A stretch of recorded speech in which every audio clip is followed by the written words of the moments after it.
امام شافعی رحمہ اللہ نے اپنے گھر میں بڑی تعریفات کی کہ میرا شاگرد ہے ایک جناب احمد بن حنبل اور غضب کا شاگرد ہے، کسی دن اس کی دعوت کرنی، جس دن اس کو گھر پہ بلانا ہے۔ ایک دن امام صاحب نے بلا لیا گھر پہ۔ اب امام صاحب کے گھر والے بڑے ایکسائٹڈ کہ امام صاحب کا بڑا پروٹوکول والا شاگرد آ رہا ہے گھر میں اور ہم نے جناب اس کو پروٹوکول دینا۔ انہوں نے انتظامات کیے، کھانے کے انتظامات اور دیگر۔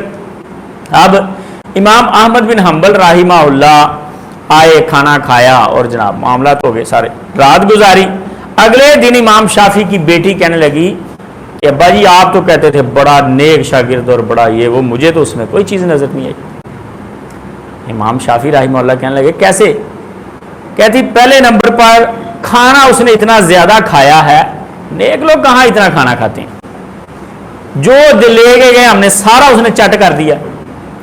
اور دوسرے نمبر پہ کہتی کھانا جب زیادہ کھا لیا ساری رات سویا رہا، نہ تہجد پڑی نہ کوئی بات نہ جناب، اور پانی جو میں نے وضو کے لیے رکھا تھا وہ بھی استعمال نہیں کیا، پتہ نہیں فجر بھی پڑی ہے کہ نہیں پڑی، آپ کے ساتھ ہی گیا ہے کہیں پڑھنے کے لیے، کوئی اس نے پہلے وہ لوٹا ویسے ہی پڑا تھا پانی والا۔ امام شافعی رحمہ اللہ امام احمد بن حنبل سے پوچھنے لگے کہ کیا مسئلہ ہے، مجھے یہ کمپلین آئی۔ امام احمد بن حنبل رحمہ اللہ نے تینوں باتوں کے بڑے خوبصورت جواب دیے۔ وہ فرمانے لگے کہ پہلی بات کھانے کی، تو نبی علیہ الصلوۃ والسلام نے ہمیشہ حلال کھانے کو ترجیح دی ہے، اور مجھے پتہ ہے کہ پورے اس شہر میں سب سے پاک کھانا آپ کے گھر کا کھانا ہے، اس میں ذرا بھی حرام کی امیزش یا ملاوٹ نہیں ہے، اس لیے میں نے سیر ہو کے کھایا کہ میرے استاد کے گھر کا کھانا ہے، پتہ نہیں دوبارہ نصیب ہو کہ نہ ہو، حلال کھانا ہے، میں پیٹ بھر کے کھاتا ہوں۔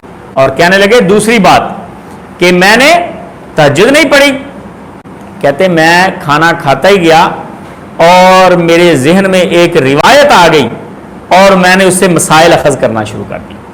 محدثین کی راتیں ایسے گزرتی تھی اور اکثر محدثین نابینا ہو جاتے تھے آخری عمر میں، وجہ یہی ہوتی تھی، اور کہتے ہیں میں ساری رات اس روایت سے مسائل اخذ کرتا رہا اور میں نے اس روایت سے 48 مسئلے اخذ کیے غالباً 48، اور کہتے ہیں میری ساری رات اس میں گزر گئی۔ اور استاد جی آپ کا ہی قول ہے کہ ایک حدیث یاد کرنا یا ایک حدیث پر ریسرچ کرنا یہ نوافل سے بہتر ہے۔ اور رہی بات پانی کی، مجھے پانی کی ضرورت کیا پڑنی تھی، نہ میری ایک منٹ کے لیے آنکھ لگی ہے، ساری رات جاگتا رہا ہوں، حدیث پڑھتا لکھتا رہا ہوں اور جناب سوچتا رہا ہوں، مجھے پانی کی ضرورت ہی نہیں پڑی، وضو کی پانی میں نے کس لیے استعمال کرنا تھا، ضائع کرنا تھا۔